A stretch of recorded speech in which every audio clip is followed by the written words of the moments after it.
Bangladesh rural economic development এর উদ্যোগে ৯ December মঙ্গলবার পাবনার ভাঙ্গুড়া উপজেলার অষ্টমনীষা ইউনিয়নের হলদার পাড়ায় সেবার মান উন্নয়ন, জনগণের অংশগ্রহণ, স্বচ্ছতা, জবাবদিহিতা ও উন্নত সেবা নিশ্চিতকরণ বিষয়ক কমিউনিটি স্কোর কার্ড মতবিনিময় সভা অনুষ্ঠিত হয়েছে।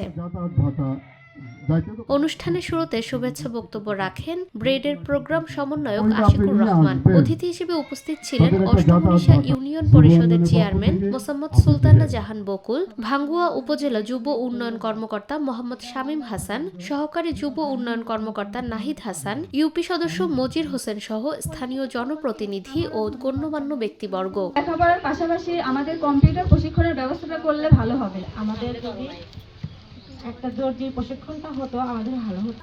ঘোষপাড়া, হলদারপাড়া এবং বৈরাগীপাড়া আমার মতো অনেক তরুণীরা আছে যাদের দক্ষতামূলক প্রশিক্ষণের প্রয়োজন, তাদের প্রশিক্ষণের ব্যবস্থা করলে ভালো হতো। আমরা যেরকম বাড়িতে হাঁস মুরগি লালন পালন করি, এগুলোর বিষয়ে বা গরুর বিষয়ে যদি প্রশিক্ষণ থাকতো তাহলে আমরা নিজেরাই বাড়িতে মহিলারা লালন পালনের বিষয়ে অল্প সমস্যার কারণে ডাক্তারের কাছে যেতে হতো না, আমরা নিজেরাই করতে পারতাম।